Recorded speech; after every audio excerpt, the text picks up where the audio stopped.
এখানে যারা আগত মুসল্লি যারা রয়েছেন, যারা শরীফ ওসমান হাদির জানাজা পড়ার জন্য মূলত এসেছেন, আপনারা জানেন এর আগেও আমি জানিয়েছিলাম যে 11টা 40 মিনিটের দিকে এই সংসদ ভবনের দক্ষিণ প্লাজার যে প্রাঙ্গণ সেটি খুলে দেওয়া হয় এবং উন্মুক্ত চত্বর খুলে দেওয়ার সাথে সাথে এখানে অনেক মানুষ প্রবেশ করে এবং এই মুহূর্তে আর 40 মিনিটের মতো সময় আছে জানাজা পড়ানোর জন্য। সুতরাং এই সময় যেহেতু জোহরের সময় হয়ে গেছে, জোহরের টাইম, জোহরের নামাজ আদায় করা হচ্ছে। যারা মুসল্লি আছেন তারা জোহরের নামাজ পড়ছেন এবং দেখতে পাচ্ছেন আমার সামনে সংসদ ভবনের দক্ষিণ প্লাজার সামনের যে চত্বরটা, প্রত্যেকটা জায়গা লোকে লোকারণ্য হয়ে গেছে। লোকে লোকারণ্য হওয়ার কারণে আমরা দেখতে পাচ্ছি এই মাইকে ঘোষণা করা হয়েছে এই প্লাজার ঠিক পিছনে, অর্থাৎ সংসদ ভবনে ঢুকে ডান পাশের যে মাঠটি রয়েছে, আহ্বান করা হচ্ছে সেই মাঠেও যাতে তারা অবস্থান নিতে পারে, সেখানেও জানাজার পড়ার সুযোগ রয়েছে। এর বাইরে মানিক মিয়া এভিনিউর যে রাস্তা বা প্রধান সড়ক, সেই প্রধান সড়কে মিছিল নিয়ে এখন পর্যন্ত সাধারণ মানুষ, বিভিন্ন শ্রেণী পেশা, বিভিন্ন বয়সী মানুষ তারা এসে জড়ো হচ্ছেন এবং তারা আসছেন। বলা যায় যে মানুষের স্রোত এসে মিলিত হয়েছে আজকে এই মানিক মিয়া এভিনিউতে। প্রত্যেককে মিছিল নিয়ে আসছেন, সাথে বাংলাদেশের পতাকা।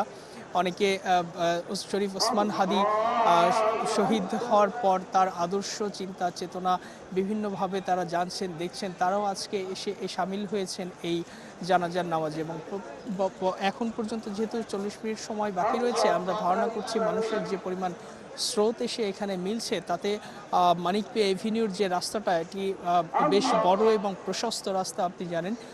ধারণা করা হচ্ছে যে এই পুরো সড়ক আজকে লোকে লোকারণ্য হয়ে যাবে এবং মানুষের স্রোত আজকে এখানে এসে মিলিত হবে। ইতিমধ্যেই হাদির লাশ যে সরোয়ার্দী উদ্যান থেকে যে পরবর্তীতে হৃদরোগ ইনস্টিটিউটে নেওয়া হয় এবং তার মরদেহ গোসলের পর ইতিমধ্যেই এই দক্ষিণ প্লাজায় আনার প্রক্রিয়ার শেষের দিকে।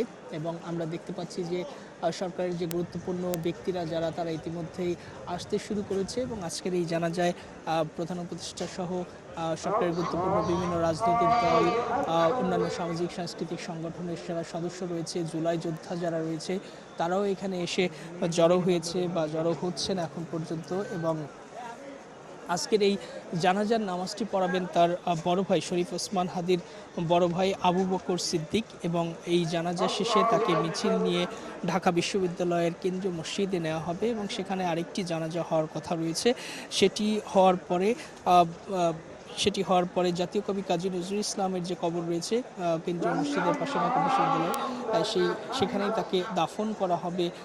ইনকিলাব মঞ্চের পক্ষ থেকে আমাদেরকে আগেই জানানো হয়েছিল। এবং আপনি জানেন শরীফ ওসমান হাদি একজন অন্যতম জুলাই যোদ্ধা এবং আওয়ামী লীগের যে ফ্যাসিজম বিরোধী যে লড়াই, স্বৈরাচার বিরোধী যে লড়াই, সেই লড়াইয়ের সামনে থেকে নেতৃত্ব দিয়েছেন রামপুরা এলাকায়। এবং তিনি যেহেতু ঢাকা বিশ্ববিদ্যালয়ে পড়াশোনা করেছেন, ঢাকা বিশ্ববিদ্যালয়ে তার একটি বড় সার্কেল রয়েছিল এবং তার জুলাই যোদ্ধা যারা রয়েছেন, সম্মুখ সারি থেকে যারা নেতৃত্ব দিয়েছেন, তারা অনেকে তার অনুজ, অনেকে তার বড় সতীর্থ সবাই রয়েছেন। এবং তার এই ঘটনার পর যেভাবে ক্ষোভ প্রকাশ করেছে বাংলাদেশের মানুষ, বিভিন্ন রাজনৈতিক দল, সেই ক্ষোভের বহিঃপ্রকাশ থেকে অনেকে বলার চেষ্টা করেছেন বা ক্ষোভ সরাসরি প্রকাশ করেছেন যে হত্যাকারী যারা ছিলেন, বিশেষ করে ছাত্রলীগের সাবেক নেতা এবং ফয়সাল বিন করিম, তাকে কেন ধরা হলো না। এবং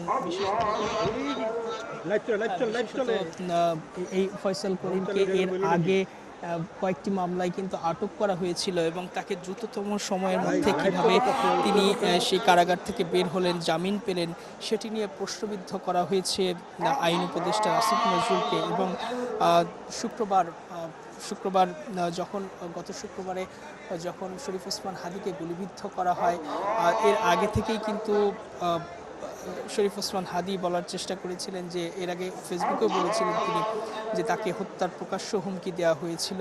যদিও তিনি সরাসরি টিভি ক্যামেরায় বলেছিলেন যে মৃত্যুর ফয়সালা আসে আসমান থেকে, জমিন থেকে নয়। অর্থাৎ তারাই যেভাবেই চেষ্টা করুক না কেন, আল্লাহ যদি তাকে শহীদি মৃত্যু লিখে রাখেন তবে সেটিই ঘটবে। তিনি ভয় ডরহীনভাবে ঢাকা 8-এ নির্বাচনী প্রচারণা চালিয়েছেন এবং দেশি বিদেশি অন্তত 30টি নাম্বার থেকে তাকে ফোন এবং মেসেজ পাঠিয়ে হত্যার হুমকি দেওয়া হয়েছিল। এবং এই হুমকিগুলো হাদি বলেছিল যে আওয়ামী লীগের যারা দোসর, আওয়ামী লীগের যারা নেতাকর্মী এই খুনি সমর্থকরা তাকে সার্বক্ষণিক নজরদারিতে রাখছে, এর আগেও তিনি বলেছিলেন। এবং